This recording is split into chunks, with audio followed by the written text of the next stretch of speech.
Hey guys, I had a pretty nice chat today with Amber from Esther Homes. You will know in a minute what Esther Homes is. We had a little interview which I recorded for you because I think it's really important to tell about it. And I'm sorry that video is a little longer, but I think just everything that Amber said is just so important. So I will shut up now and have fun watching this video.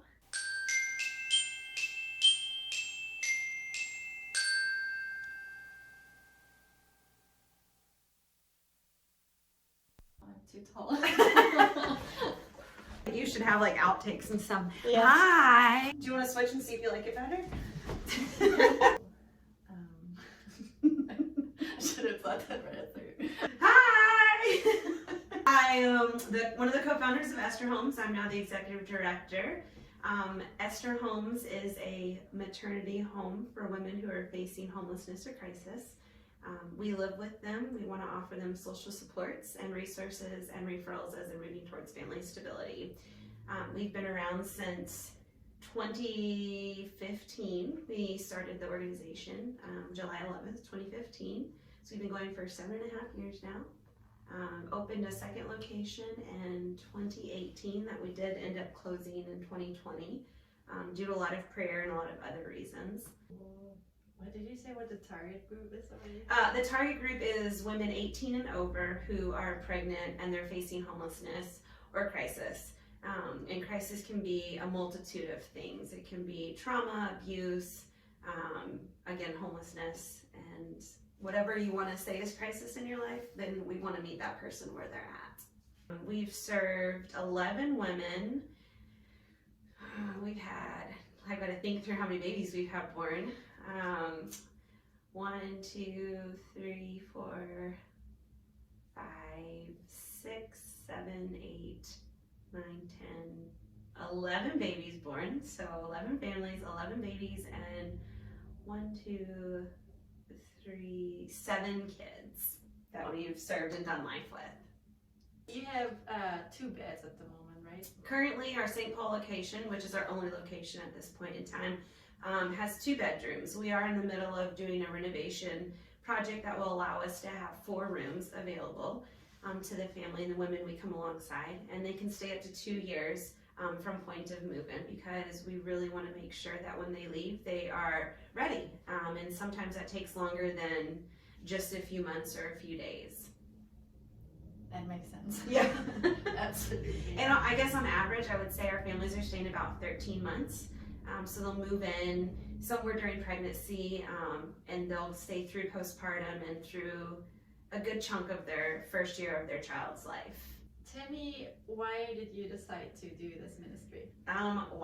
Why did I decide to do this? So the co-founder and I, she is a nurse midwife, and I have a background in social work, and we met in Africa doing ministry with Heidi Baker in Harvest Ministries, Iris Ministries, the Harvest School.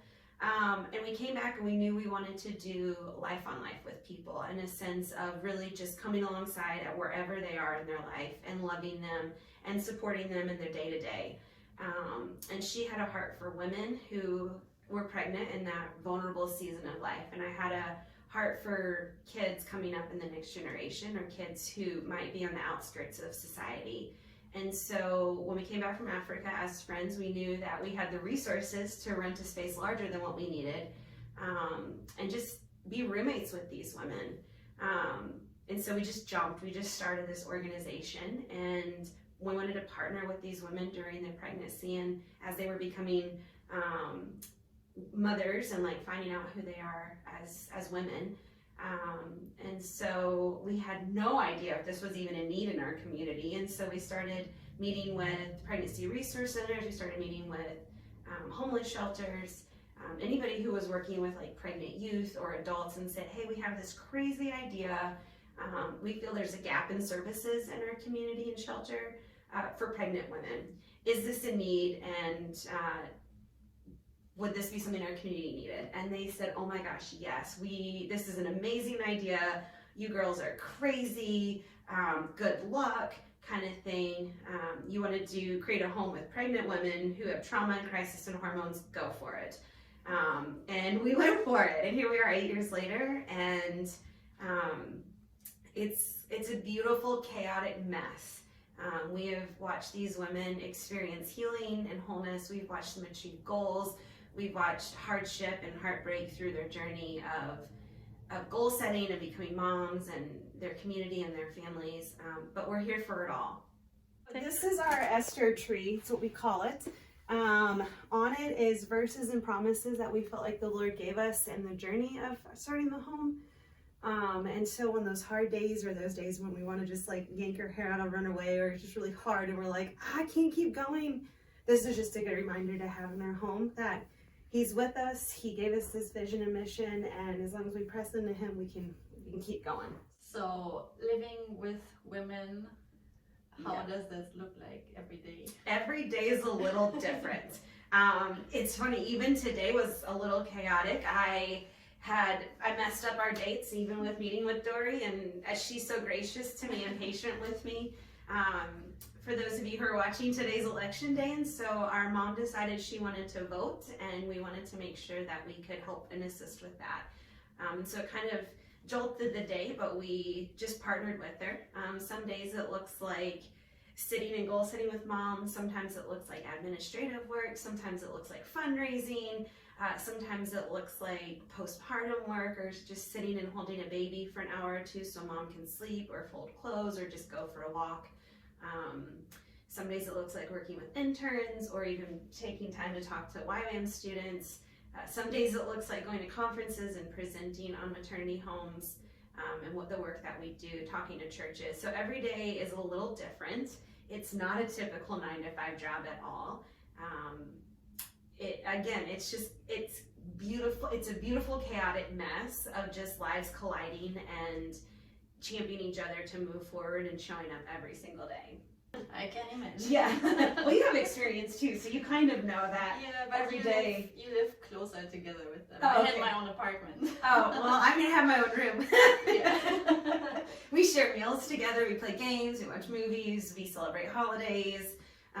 We love to play and have fun. Anytime there's opportunity for a celebration or a party, I mean, it could just be Tuesday and it's like, oh, we're celebrating today, let's do something fun together.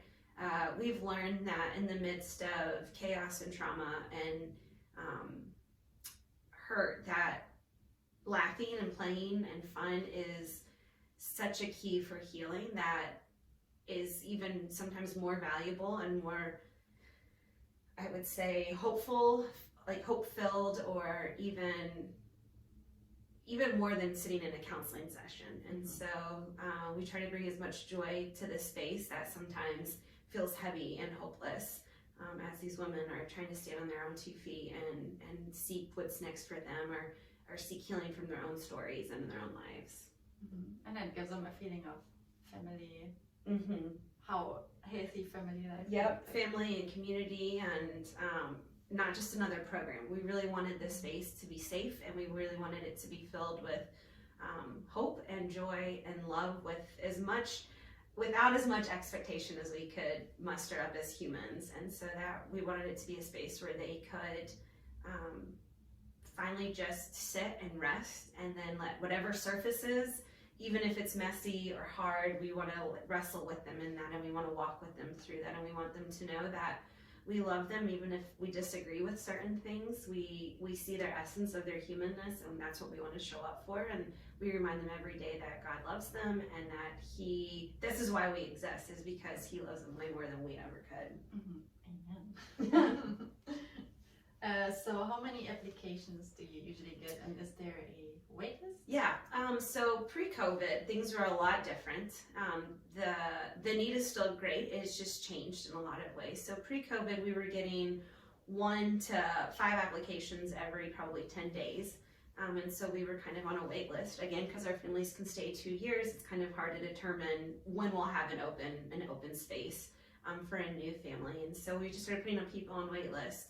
As COVID hit, we all experienced kind of this shutdown, lockdown, and a lot of housing voucher type programs paused all the regulations. So there was a lot of people who were able to stay with family at that point, or friends. With some of the relief funds, people were able to get their own housing, and so it kind of went silent for a few months. And it wasn't just here in Minnesota. As a member of the Maternity Housing Coalition, it went silent across the states. And it's just kind of now resurfacing as far as our referrals and inquiries are upticking, and we're getting about 1 to 3 every 10 days, every 15 days. We are on a wait list. We've received a few applications. And then we just walk through those as they come in, and if we can't house them or show up in the space of welcoming them into the home, we definitely refer them and try to resource them as best as we can to different things in the community that, as best as we know how to show up for them in the moment when they can't move into the home, we definitely try to stay in touch with them as much as possible. Mm-hmm. It's not just like, nope, sorry, we are full or we're on a wait list. It's, hey, this is what you say you need. This is what we know in the community. Here's things you can check out. Mm-hmm. So you are connected to other homeless ministries, I guess? So we are connected. There are a few other maternity homes in Minnesota, but we're all kind of scattered and we all do things a little differently. And there are other ministry homes that we know, other programs we know. We're connected. We get our referrals from pregnancy resource centers. We get them from the Minnesota Home Visiting Nurse Associations. We've gotten self-referrals so women can refer themselves. We have worked with churches for referrals, family members. Pretty much once you know about a maternity home or the work that we do in the community that God's helped us to create over the last 8 years, people just refer anybody they know who's pregnant and in need. And right now the referrals we're getting are single mothers facing evictions, and we aren't set up for the need that they're coming through with. I'm a single mom with multiple children of multiple ages, and so that's kind of the need that we're starting to see in the community. Is this post-COVID eviction, I think, is going to increase, and I think there's going to be a lot more single mothers who are going to be in need, and so we're just praying of how we can really partner with these women when we can't house them, how we can come alongside, or different other organizations or ministries or people who have a heart for women, and how they can really start something or partner with them as we see the need growing in our community. Mm-hmm. So how is Esther Home financed? So at the early stages, we put a lot of prayer into how we wanted to fund what we do. So Rachel is the co-founder. And she and I, again, we just started this with this idea that we're two best friends who are already roommates, and we both have full-time jobs, and we can rent a space larger than what we need. So at first, probably for the first 7 to 8 months, we were basically paying for everything. We did get a check in the mail one day that kind of like shocked us for $5,000 from a very generous donor. And he's just provided ever since, and in a sense of we get funding through, we do fundraisers every year, which has looked a little different since COVID, but we're going to start doing those again, the in-person events. We have very faithful, generous monthly supporters.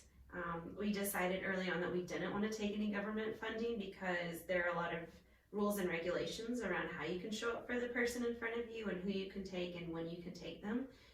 And we really wanted to walk with the person in front of us and this woman, this mother, really well. And so if she messes up or if she pushes against a guideline or a rule, we really want to search for her heart and show up for her and see if we can walk with her through that hiccup or that back step that she's taken in her journey to see healing and wholeness without the government being like, she broke a rule, she has to go. So yes, there are lots of funds we could get from the government, but we have chose to trust God that He'll provide through events, grants, and other people partnering with us financially. If someone would like to support you, help you, how could that look like? Yeah, so we've, people volunteer with us, people intern with us. If you want to be a part of our awesome community of donors who faithfully show up, you can go to our website. There's an easy way to make a financial donation. If you want to get in touch with me, I think that Dory will probably put some of my information below via email or phone. Love to connect with you more. I love coffee, so we could get together and chat more about different ways you could get involved. Yeah, so feel free to contact me individually. Check out our website. We've got social media. We've got a lot of things going on. If you want to see more of the heart of who we are, our social media, Instagram and Facebook really show kind of the day-to-day life, to whereas our website is more just an overview of who we are. You could probably even ask Dory. I mean, she's learned a little bit about who we are, and I'm sure she'd be able to answer some questions, and then if not, she would redirect you to me. So Yes, I will. So one thing that makes Esther Homes unique to other organizations is we really desire relationship, but we let the woman who moves in decide what that relationship looks like. We don't try to force relationship on her. We let her kind of define who we are to her. So some of our families refer to us as like big sis, friends, roommates. If we are a part of like advocating for them in like that social service space or the hospital space, we kind of let them tell the doctors or the social workers or case managers who we are to them. Some of them are open and free to tell them we're a part of the maternity home, and others are like, this is my friend. And so we really value letting them kind of decide who they would like us to be in relationship to them. And we're in connection to all of our alumni families. They keep coming back. They want to be involved. They want to encourage the home and the families in it. So that kind of makes us unique. We're not just a one-stop 2-year program, and once you go, good luck. We stay a part of their lives, and we still celebrate with them. They come back for holidays, and we get to go to the birthday parties with the kids, and really still champion them on even past their 2 years that they could stay in the home. So I really love that. And they're all doing well. They're 100% success in a sense of they are all still taking brave steps forwards towards their long-term goals of family stability. They all live in their own apartments. They're getting driver's license and cars, and they're going to school, and they're all still 100% parenting their kids. And we're just really proud of them. So It's so good. yeah, I mean, they're just amazing humans. They're so brave and so amazing, and they constantly are teaching us how to be more loving and more kind, and really do make us better humans. So I'm really grateful that I get to live with them.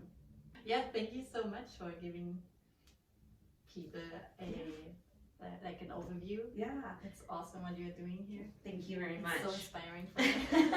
Well, I hope I covered everything. If you guys want to know more, want to get involved, we'd love for you to have a chance to come and see the place, get to know us more. If you're local, we do prayer nights once a month during the fall, winter, spring when it's cold out and we're not traveling in summer, that we kind of meet at different places and share a meal together and then pray for the home and our families and just the ministry and each other. So lots of ways you can get plugged in. Check in with Dory. She'll get my information below. But thank you guys for listening. I really appreciate it. Yes. Okay. Okay.